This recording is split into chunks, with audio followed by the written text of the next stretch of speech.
Hello दोस्तों, स्वागत है आप सभी का आपके अपने YouTube channel Udal coaching class पर।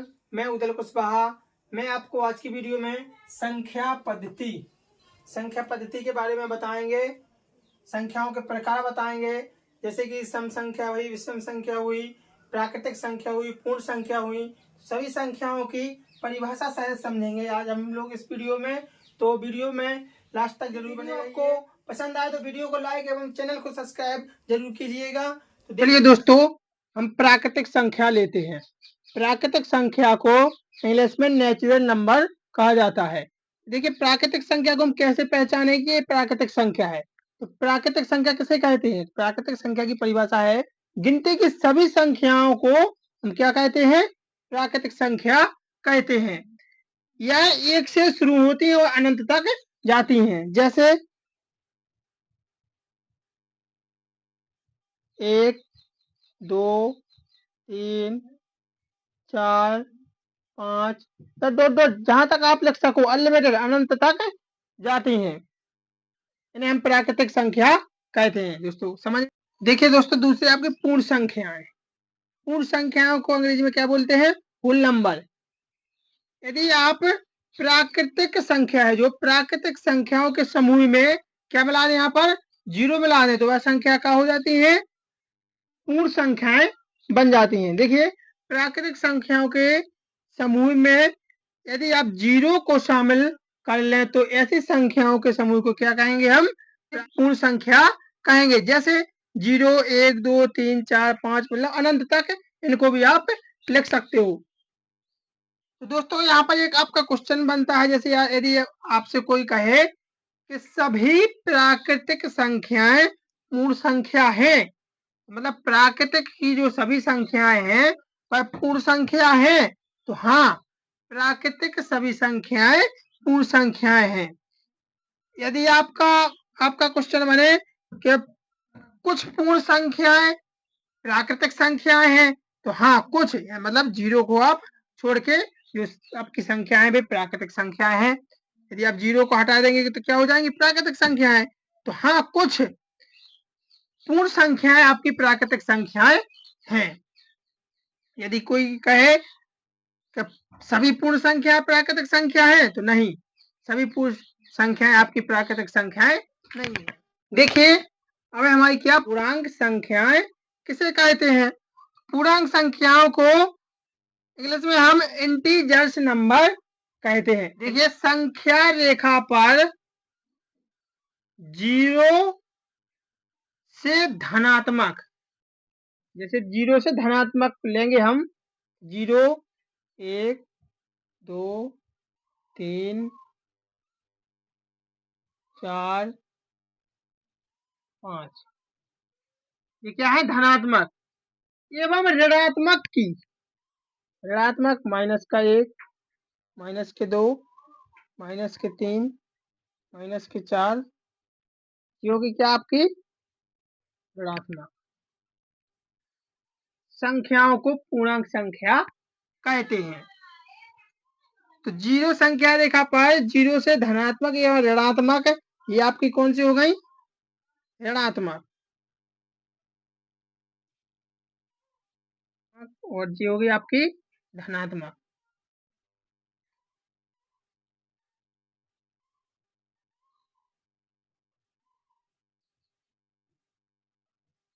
जीरो भी आपकी एक पूर्णांक संख्या कहलाती है, मतलब पूर्णांक की फैमिली में 0 भी आता है, लेकिन 0 कैसा है?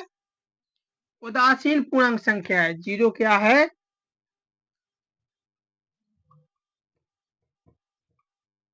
उदासीन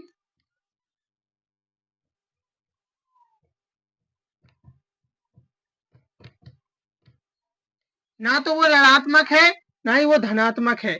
0 क्या है? एक उदासीन पूर्णांक है। देखिए दोस्तों, अगला है हमारा सम संख्या। सम संख्याएं किसे कहते हैं? सम संख्याओं को अंग्रेजी में हम इवन नंबर कहते हैं। तो सम संख्या देखो, जिस भी संख्या का इकाई का अंक 0, 2, 4, 6, 8 में से कोई एक हो, वह संख्या सम संख्या कहलाती है। इकाई का अंक मतलब जैसे आपको कोई संख्या दी जाए 286। तो इसमें इकाई का अंक कौन सा है? 6। इकाई का अंक कौन है? 6। तो इकाई का अंक इसमें 6 है, तो यह कौन सी संख्या है? सम संख्या है। इकाई, दहाई, सैकड़ा, तो इकाई का अंक इसमें क्या है? 6 है, तो यह एक सम संख्या है। जैसे हम लिख सकते हैं इसमें, जैसे 56,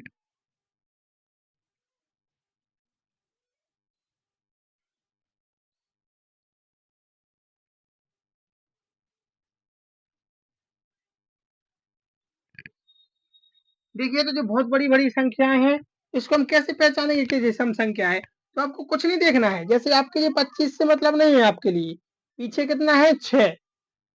256, तो पीछे कितना है? 6, मतलब 6, इनमें से कोई एक डिजिट है ना, 6। तो आपको पीछे की इकाई का अंक देखना है। यदि इस 5 अंक में से कोई भी इकाई का अंक हो, तो वह कौन सी संख्या कहलाएगी? सम संख्या कहलाएगी। कुछ नहीं देखना है। देखिए इसमें 0 है, तो हाँ सम संख्या है। इसमें 0 है, तो हाँ एक सम संख्या है। देखिए विषम संख्या किसे कहते हैं? विषम संख्या किसे कहते हैं? जिस संख्या का इकाई का अंक 1, 3, 5, 7, 9 में से कोई एक लिखा है, या इनमें से कोई एक हो, कौन सा इकाई का अंक, वह संख्या विषम संख्या कहलाती है। जैसे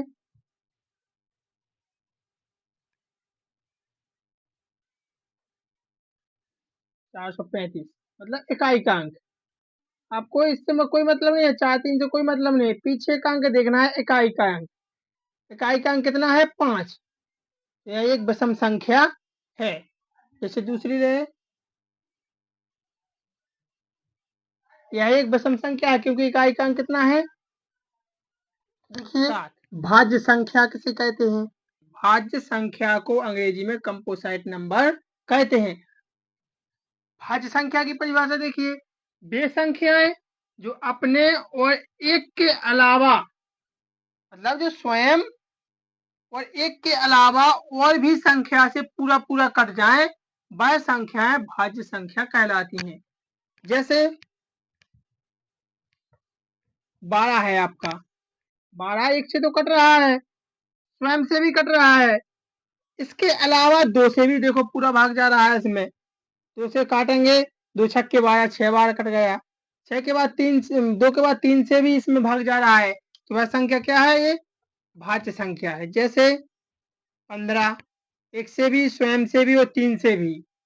जैसे 21, तो मतलब ऐसी संख्या है भाज्य संख्या कहलाती है। दोस्तों अभाज्य संख्या किसे कहते हैं? अभाज्य संख्या के लिए प्राइम नंबर, इंग्लिश में क्या कहेंगे इसके लिए? Prime number. तो वे संख्याएं जो स्वयं या एक के अलावा किसी से ना कटे, या तो स्वयं से कटे या एक से कटे, वे संख्याएं अभाज्य संख्या कहलाती हैं। जैसे 2, 3, 5, 7, 11, 13। जैसे ये 2 को काटेंगे हम, तो 1 से कटेगा, या तो स्वयं से 2 से कटेगा। 3 को काटेंगे, 1 से कट जाएगा या 3 से कटेगा, इसके अलावा और कोई संख्या से नहीं कटेगा। 5 को काटेंगे, 1 से कटेगा या 5 से कटेगा। 7 को भी काटेंगे तो 1 से या 7 से। इसी प्रकार 11 को भी काटेंगे यदि हम, तो 1 से कटेगा या फिर 11 से कटेगा। इसी प्रकार 13 को भी काटेंगे तो 1 से या 13 से कटेगा। इससे आगे भी है, जैसे 17 है, 19 है, 23 है। इतना समझ में आ गया? देखिए दोस्तों, यदि आपसे पूछा जाए कहीं पर कि अभाज्य संख्या में कम से कम कितने गुणनखंड होते हैं, तो अभाज्य संख्या में कम से कम 2 गुणनखंड होते हैं।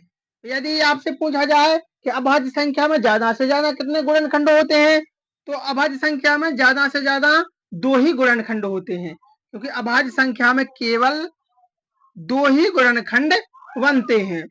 देखिए दोस्तों, इसके महत्वपूर्ण बिंदु है कुछ, जैसे सबसे छोटी अभाज्य संख्या 2 होती है। यदि आपसे क्वेश्चन में पूछा जाए कहीं पर एग्जाम में कि सबसे छोटी अभाज्य संख्या कौन सी है, तो कितना है, 2 है। यदि आपसे कहीं पूछा जाए कि 1 से 100 तक कितनी अभाज्य संख्याएं होती हैं, तो याद रखना कि 1 से 100 तक केवल 25 ही अभाज्य संख्याएं होती हैं। देखिए दोस्तों, अगली है आपकी परिमेय संख्याएं। परिमेय संख्याएं किसे कहते हैं, तो रूट के अंदर आने वाली वे सभी संख्याएं जो रूट के बाहर नहीं आ सकती, जो रूट के बाहर नहीं आ सकती, ऐसी सभी संख्याओं को छोड़कर जितनी भी संख्याएं बचती हैं मैथ में आपकी, वह सभी परिमेय संख्याएं कहलाती हैं। अब देखिए वो बोले रूट के अंदर आने वाली वे सभी संख्याएं जो रूट से बाहर नहीं आती, मतलब इनको छोड़कर, जैसे 2, रूट 5, ये रूट से बाहर तो आ नहीं सकती हैं क्योंकि इनका कोई वर्ग तो है नहीं है, तो वर्गमूल तो करता नहीं है। 2 का वर्ग क्या है, कोई नहीं है, तो 2 बाहर नहीं आ सकता आपका रूट से। तो बोल रहे रूट के बाहर नहीं आ सकती, रूट के अंदर आने वाली वे सभी संख्या जो रूट के अंदर आती हैं, ये संख्याएं जो रूट से बाहर नहीं आ सकती, इनको छोड़कर रूट के अंदर आने वाली वे सभी संख्याएं जो रूट के बाहर नहीं आ सकती, ऐसी संख्याओं को छोड़कर, जो बाहर नहीं आ सकती इनको छोड़ दो, इनको छोड़कर जितनी भी आपकी मैथ में संख्याएं बचती हैं वे परिमेय संख्याएं कहलाती हैं। जैसे 2, रूट के यदि इस पे रूट होता तो ये परिमेय संख्या नहीं होती, इस पर रूट नहीं है, परिमेय संख्या है 2.7, ये भी परिमेय संख्या है। जैसे 16, तो इसमें रूट लगा है, तो इसको ये तो रूट से बाहर आ सकती है, इसका वर्गमूल कितना है, 8, 8 8 का 16, 8 16, तो ये बाहर बाहर इसको 16 को लिख सकते हैं आप 8 का स्क्वायर से लिख सकते हैं, तो रूट से बाहर आ सकती है ये संख्या, तो ये परिमेय संख्या है। देखिए दोस्तों, अपरिमेय संख्या है, देखिए अपरिमेय संख्याओं को इंग्लिश में इरेशनल नंबर क्या कहते हैं, इरेशनल नंबर। देखिए रूट के अंदर आने वाली ये सभी संख्याएं जो रूट से बाहर नहीं आ सकती, अपरिमेय संख्याएं कहलाती है। जैसे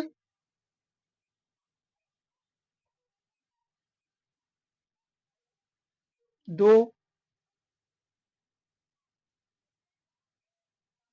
5,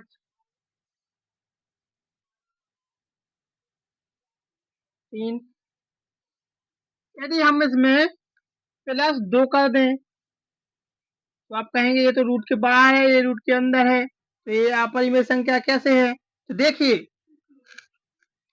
जब भी अपरिमेय संख्या का किसी सामान्य संख्या के साथ गुणा हो जाए, जोड़ हो जाए, घटाव हो जाए, भाग हो जाए, तो उस संख्या को भी वह अपरिमेय संख्या बन जाती है। मतलब इस संख्या के साथ भी ये क्या हो जाएगी, अपरिमेय संख्या हो जाएगी। जैसे आप कहते हो किसी बुरी संगति के साथ बैठोगे तो आप भी कैसे कहलाओगे, बुरी संगति वाले कहलाओगे, जैसी संगति करोगे वैसा ही आपको फल मिलेगा। इसमें इसी प्रकार से है कि यदि कोई अपरिमेय संख्या है उसका कोई सामान्य संख्या के साथ गुणा हो जाए या जोड़ हो जाए या भाग हो जाए, कुछ भी हो जाए, तो वह संख्या भी सामान्य संख्या भी क्या हो जाती है, अपरिमेय संख्या हो जाती है। देखिए दोस्तों, एक महत्वपूर्ण बिंदु इसमें है, यदि आपसे पूछा जाए कि पाई एक कौन सी संख्या है, तो पाई एक अपरिमेय संख्या है, पाई एक अपरिमेय संख्या है। देखिए दोस्तों, वास्तविक संख्याएं किसे कहते हैं, तो वास्तविक संख्याएं वे संख्याएं हैं, मतलब जो आपने ऊपर पढ़ ली, ये प्राकृतिक संख्या, पूर्ण संख्या, पूर्णांक संख्या, सम संख्याएं, विषम संख्याएं, जितनी भी संख्याएं आपने ऊपर पढ़ चुके हैं, इससे पहले पढ़ चुके हैं, वे सभी संख्याएं वास्तविक संख्याएं हैं। धन्यवाद दोस्तों।